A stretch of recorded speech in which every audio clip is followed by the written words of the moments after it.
Greetings, fellow detectives. Wizard Kitten here, bringing you part 10 in our Let's Play of Agatha Christie's Murder on the Orient Express, featuring iconic detective Hercule Poirot. However, we are on the mystery with Joanna Locke right now, another detective who is also on the Orient Express and is kind of reliving her memories for us to help us explain her to help explain to us her presence on the Orient Express.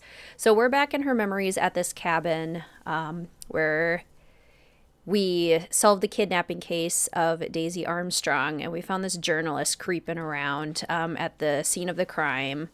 And now we're going to go investigate him further, interrogate him further. I know my rights. You can't keep somebody locked up in a car like this, you know. You wouldn't do it if I was a dog. Do they have bathrooms at the station? Taking you downtown, sir. You may also exercise your right to be silent. I have the right to make a phone call, Detective whatever your name is. That phone is an outside line. Hello, boss. It's Michael Clark. I'm still on the Armstrong kidnap, but there's a small problem. I got caught being someplace I shouldn't be. I'm at the police station. No, I'm not under arrest. Just questioning. Fire me. Why? The station's integrity? You're kidding me, right? If you think I've screwed up that badly, then fire me. Got that? Fire me. Yes, do it. That didn't go well. I think I got my point across. What happens now? Go ahead. Then we'll have a chat. This day's not going so great for you, is it, Mr. Journalist? Okay. Interview Michael Clark. I knew it. I knew there'd be a mustache over here. Golden mustache. A gold mustache. Thank you very much. Hey, 3 out of 5. Not bad. Not bad. They seem to be easier to find in the Joanna chapters than they do in the Poirot chapters. Okay, anything else over here? Can't go that way. Oh, there's a closet. Oh, no, it's an office. Oh, we can see through. Fancy. This is all a game to him, and he doesn't expect to lose. Okay, so I've got to be clever in my interrogation. An extra computer so I don't have to go all the way out to my desk. Okay, so I might have to come and look up some Case information. files. A lot of them for our tiny town. Case files. The only comfortable chair in the whole station. But there's no time to rest.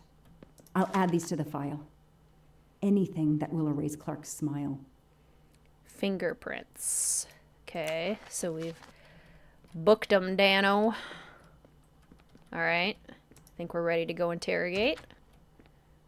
Let's see what we can get out of this guy. He knows more than he's letting on, that's for sure. Any golden mustaches on the floor? No? Okay. Now that we've taken your DNA, we can begin. Interview of suspect Michael Clark, 6 p.m., March 30th, 2019. This interview is being recorded. By elves behind the mirror, no doubt? You were arrested at a crime scene where you damaged police barricade tape. I'll pay for a new role. That's a Class A misdemeanor, and it carries a $500 fine. Oh, that's unfortunate. To begin with, where were you on the night Daisy Armstrong was kidnapped? I was watching TV in my motel room, but I had my police scanner on. I heard the first reports that the little girl was missing. No way the police at the scene were gonna let me get close. I set my alarm so I could get on the story first thing in the morning and tried to sleep. It was difficult. Can anybody confirm where you were? No, afraid not. I was alone and sleepless. A sad combination. And I realized a bad alibi. Look around. Okay. Would you like to confront Michael Clark? No? I'm just looking at stuff. What am I confronting him with? I guess the truck? The tread tires? So I have to confront him with something, but what am I gonna confront him with? I do want to confront him with why the gas tank from his truck was in the bunker. That is pretty weird, because it looked like he was on the outside of the bunker. Let's move on to the gas cans and what we found in your pockets when you were brought in here today. That sounds exciting. What is the most relevant topic? Burn the place, bunker location. How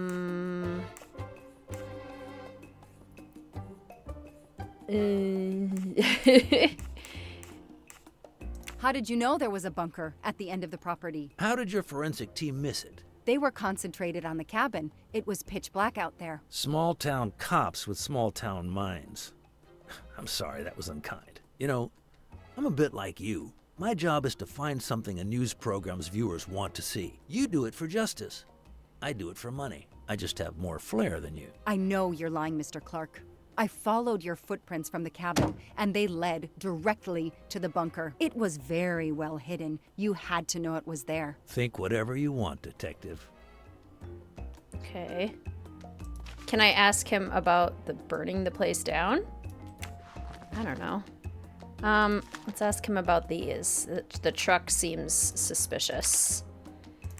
Let's start with why you went to the cabin. If the police were interested in it, I was interested in it. Address of the cabin, the pickup. What is the most relevant topic? That pickup of yours. That's a very nice ride. Especially for a stringer who only gets a few stories on the air. How can you afford it? When Boston 6 does use a story, they pay okay. That truck is top of the range. How much did it set you back? $55,000, $60,000? When I have to, I do what everybody else does. I take out a loan. How about you, Detective? You got a loan on your car? He's enjoying himself. I need to throw him off balance somehow, surprise him into making an error. Explain to me again how you got to the crime scene. I listened in on the police radio frequency. Anybody can do it with a scanner. I headed for the crime scene in my trusty pickup, like I've done for years. After the forensic team left, I needed to see the crime scene for myself. I got to the bunker just before you arrived. Which of these sentences contains a lie? I listened in on the police radio frequency. Anybody can do it with a scanner. I headed for the crime scene in my trusty pickup like I've done for years. After the forensic team left, I needed to see the crime scene for myself. I got to the bunker just before you arrived. Is this the one that contains the lie? Because the gas can was found inside the bunker? Or is it, I headed to the crime scene in my trusty pickup like I've done for years? Oh, the bunker? Come on, Joanna. You're a better detective. Okay, so than that. it is that one. This one. Okay, headed for the crime scene. You said you've been driving that pickup for years? You heard right. Thanks to it, I never miss a story. Select the element that proves he's lying. The vehicle title, it's probably new. Oh, and it's not in his name. You say you've been using your pickup for years, but the title certificate is not in your name. The truck belongs to somebody named Stephen Baker. Okay, I don't get why the pickup is so important to you, but I guess my ego made me say that. Yeah, the pickup was lent to me by a friend. I couldn't afford it even with a loan. I think you stole it, Mr. Clark. You needed a pickup like that for our mountain roads, so you stole that one. Try proving it. But while you run off on some wild goose chase, you can't hold me. Okay, interview Michael Clark. Okay, about his press pass? We called and she confirmed that he worked for them. You say you're a journalist, a stringer for Channel 6 News in Boston. I sell my stuff to lots of media outlets. What is the most relevant topic? The camera that was left in the car or the name of the editor-in-chief?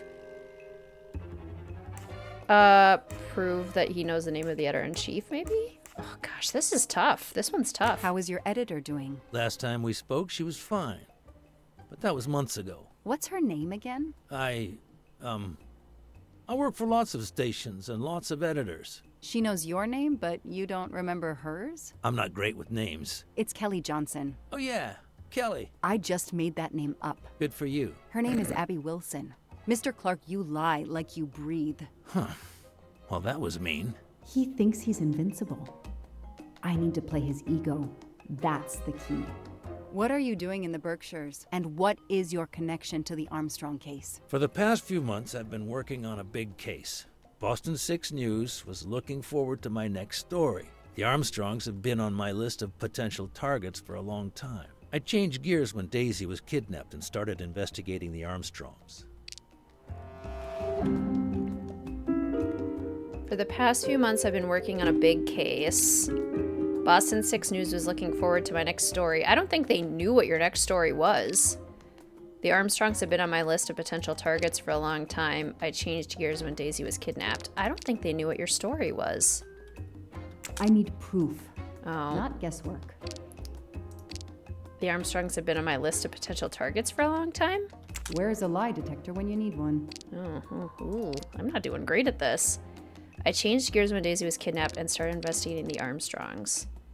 I've been working on a big case. I don't see anything that proves he's lying. Okay, well, we gotta get process of elimination, I guess. So you just stumbled on a major kidnapping story during your stay in the Berkshires. Yeah, I was researching PCBs in the river for crying out loud. Then, wow, the Armstrongs.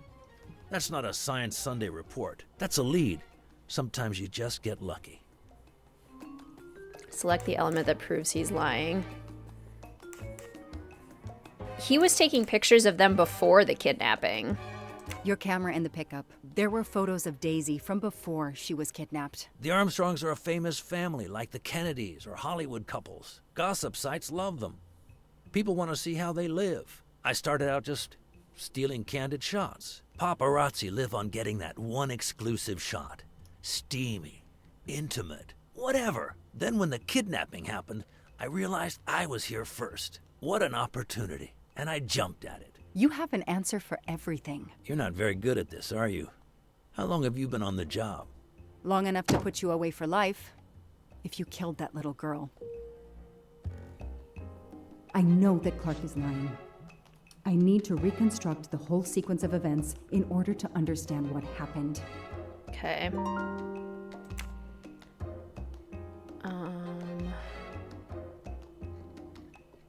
So, I need to reconstruct. Do I have just go? Okay, go into my mind map. Here we go. Okay. Reconstruct the events. I arrive at the cabin. Clark closes the bunker. Clark opens the bunker. Clark throws the can of gasoline into the bunker. Clark breaks the barricade tape. Clark closes the bunker. Clark takes a can of gasoline from his pickup. I come and surprise Clark. Okay, Clark breaks the barricade tape was probably the first thing, right? Clark opens the bunker. Clark throws the can of gasoline into the bunker. I arrive at the cabin. Oh no, he takes a can of gasoline from his pickup. Clark opens the bunker. I arrive at the cabin. He throws the gasoline into the bunker and closes it. And then I surprise Clark. That is a great detective job. I'll tell you what really happened. You waited until forensics left and arrived in your probably stolen pickup. You grabbed a can of gasoline from your truck. You then went into the cabin to check if Daisy had been found. You then went straight to the bunker to see if it had been discovered, planning to set it on fire and destroy all the evidence inside. Before you could start the fire, you heard me arrive. So you hastily left your gas can and closed the hatch. You didn't think I could open the bunker. If I hadn't found you, I expect you would have burned down the cabin too. I'm not gonna make fun of you, Detective, or how you handled my interrogation. You're obviously very new at this. I swear I'm telling the truth. I didn't know the bunker was there until the moment you showed up. I seem to have trumped your entire police force. When I get the DNA results from the bunker, we'll continue this conversation. You have no concrete evidence against me whatsoever. The lab results will be in soon. You won't get away with this. See that call? That's your arrest warrant and a one-way ticket to prison. I'll be right back.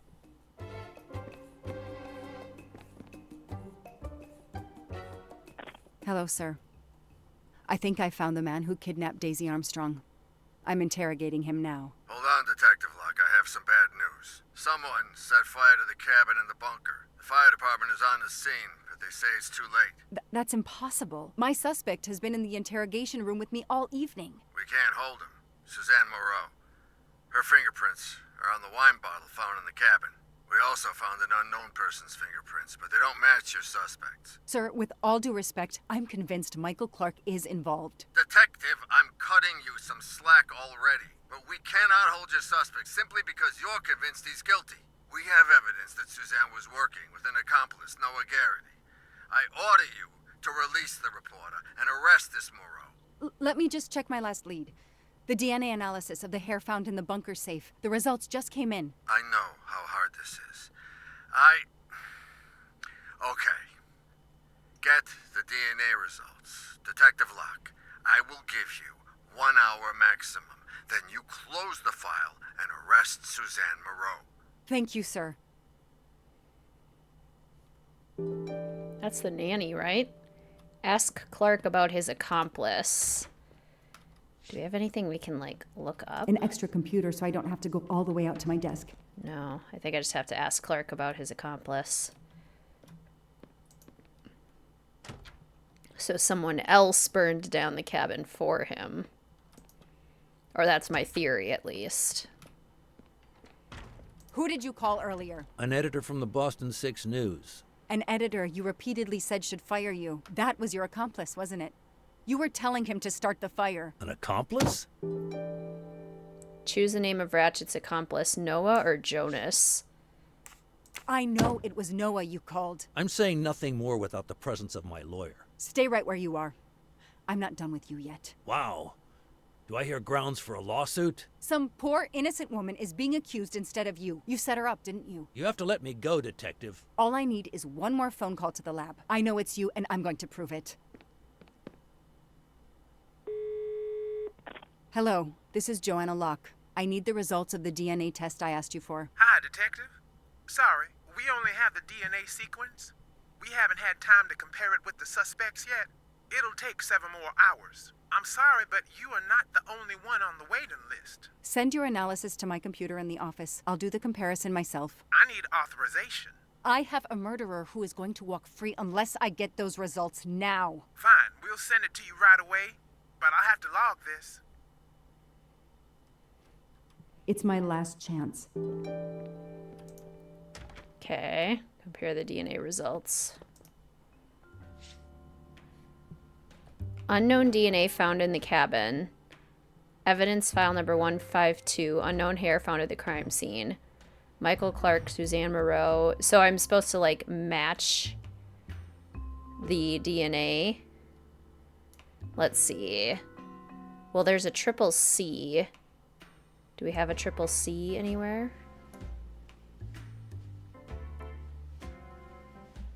Anywhere else with a triple C? I don't think so. I don't know about this Michael Clark.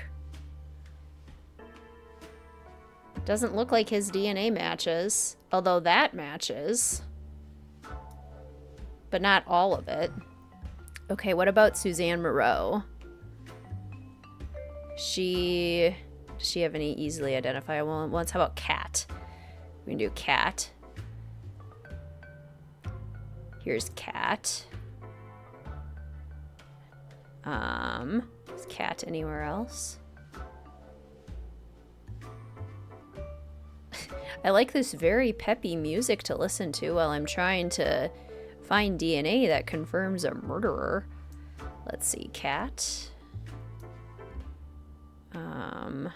Cat. Uh-oh, it's Suzanne Moreau. No. No! Suzanne? I don't understand. I was sure it would be Clark's hair. I'll have to let him go.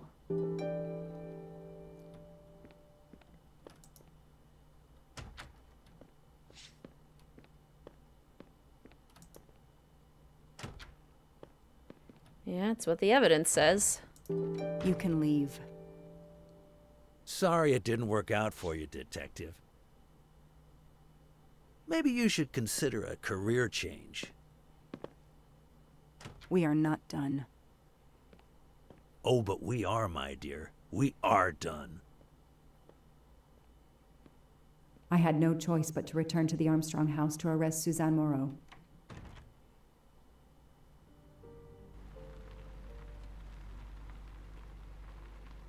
Yeah, I mean, she certainly looks guilty.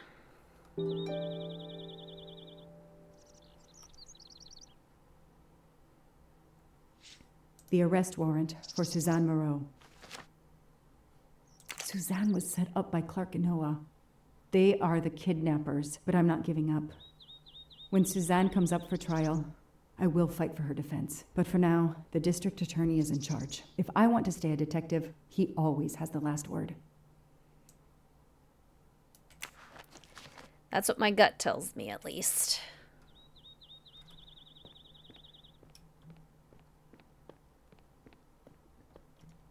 The door is wide open.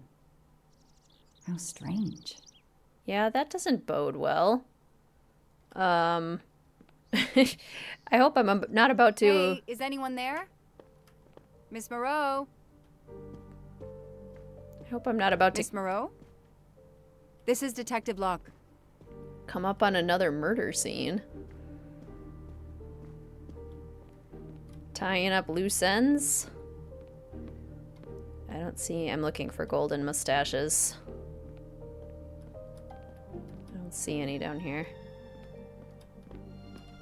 Okay, up the stairs we go.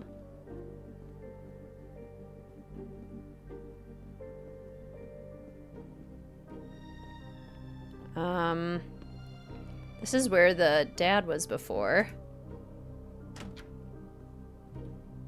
Daisy's old room.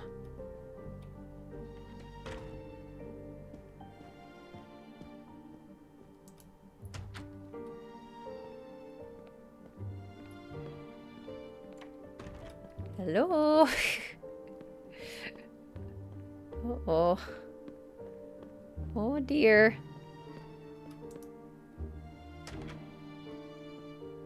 Oh. Oh, hello? Miss Moreau, can you hear me? It's me, Detective Locke. You must get up now. Miss Moreau? Miss Moreau, can you hear me? Suzanne Moreau is dead. There are no traces of blows or injuries on her body. She doesn't seem to have defended herself from anyone. Well, can't arrest her. It appears Suzanne killed herself by ingesting all these drugs. Lots of sleeping pills.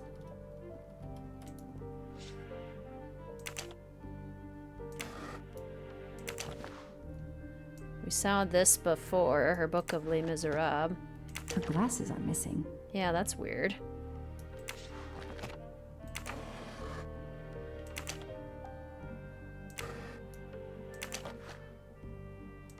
The Paris keychain.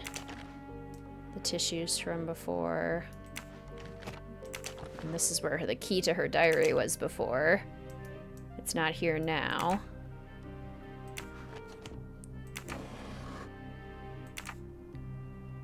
Suzanne's diary is missing. Well, that's suspicious.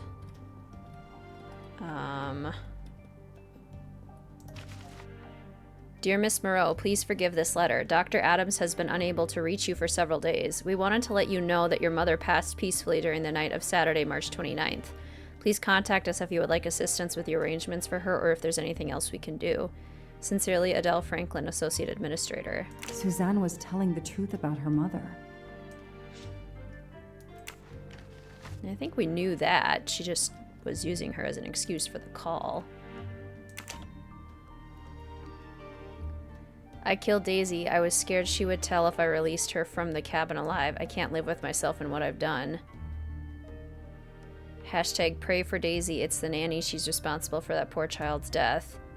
How can a child's nanny do such a thing? I hope the police lock her up for life. Moreau doesn't deserve to live. Another immigrant comes here and kills somebody. Bring back the death penalty in Massachusetts. She deserves it. She's just going to end up in some cozy prison. Massachusetts used to burn witches at the stake. She must have realized at last how she'd been used. The death of her mother would have been an additional shock, and the self-righteous court of social media was as quick as usual to try and convict her. Anything else on here that we can look at?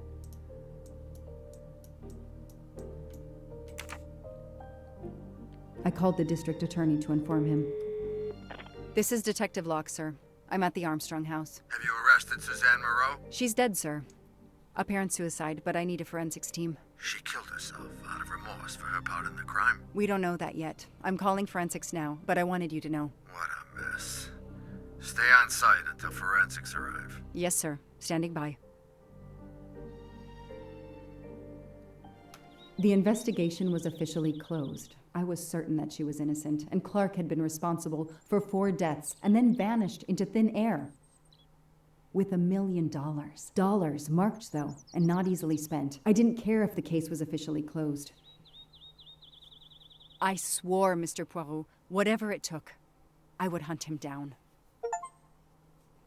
A True Detective, finished chapter 5.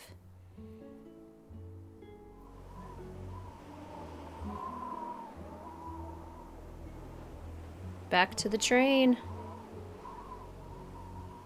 I waited for the forensics team, then went into the station to write my report. I was officially off the case. Thank you, mademoiselle. That obviously cannot be the completion of your story. If I might ask a question? Of course. Who was Ratchet? Ratchet was Noah, Miss Moreau's boyfriend. Ratchet was Michael Clark, the reporter. He didn't really look like either of them.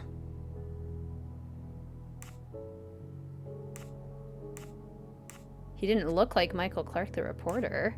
Suzanne Moreau's boyfriend, the one who manipulated her and burned down the cabin. This was Ratchet? No, he was an accomplice. Clark, the phony journalist, was the leader. Michael Clark, the reporter. He was Ratchet? Absolutely. I was the only law enforcement official to question Clark. I knew this wasn't his first kidnapping. You looked for similar cases. What do you Americans call the MMOs? Means, motive, and opportunity. Yes, I looked for someone in plain sight. Someone on the edge of a kidnapping case. Someone in plain view, keeping track of the investigations. An innocent witness, a concerned neighbor, even another reporter. And eventually you found a name behind an alias. Yes, I found a name. Cassetti, the real name. The real name of the man you call Ratchet is Cassetti. This explains much, mademoiselle, but not all. It explains why she is our #1 suspect. But not how she came to be on this train. Attends, she has grown pale. I don't know what's wrong with me. Excuse me, Mr. Poirot. I don't feel very well. You are exhausted and still feeling the effects of the drug. Stay with us, mademoiselle. One more effort. I need to know your recent movements. I snuck aboard the train. This I observed. You came directly to this room? Yes, and other than a couple of careful trips to the ladies yesterday, I never left this room. I didn't want to be spotted by Ratchet. Yesterday, I chatted with my roommate, Miss Schmidt, I think, here in our room. She brought me some dinner. I got very sleepy and nodded off. And now she nods off again. Is this a joke? She must be faking, so we can't interrogate her further, Poirot. No, Book. She really seems to have fallen asleep again. It is my fault. She must have been given a dangerous dose of sleeping pills last night. The effects should wear off soon, I hope, but I am afraid asking her to tell us her story was too much for her. Pinch her, Poirot. She's faking. Her eyes are dilated. She is not faking, and there will be no pinching. Dr. Constantine, please stay with her. Monsieur Book, ask the other passengers to gather in the dining car. There are still many questions I need to ask. But all of them together? Won't someone overhear your questioning the others? I will speak softly because I am trained to do so. They will speak softly because they want to. Very well. I will do as you say. There will be no pinching. There will be no pinching at all. I'll stay here to watch over Miss Locke. Thank you, Doctor. All right. Well, I'm assuming that's the conclusion of the Joanna Locke type parts of the mystery, where we follow Joanna specifically in her pursuit of Daisy's kidnapper and murderer. And now we have some further interrogation to do to figure out some more clues, but I'm going to leave this part right here. Thank you so much for watching, fellow detectives. If you enjoyed this part, please feel free to hit that like button, comment, subscribe, and hit that notification bell for more future Wizard Kitten content. Thank you so much for watching, fellow detectives. I will see you soon.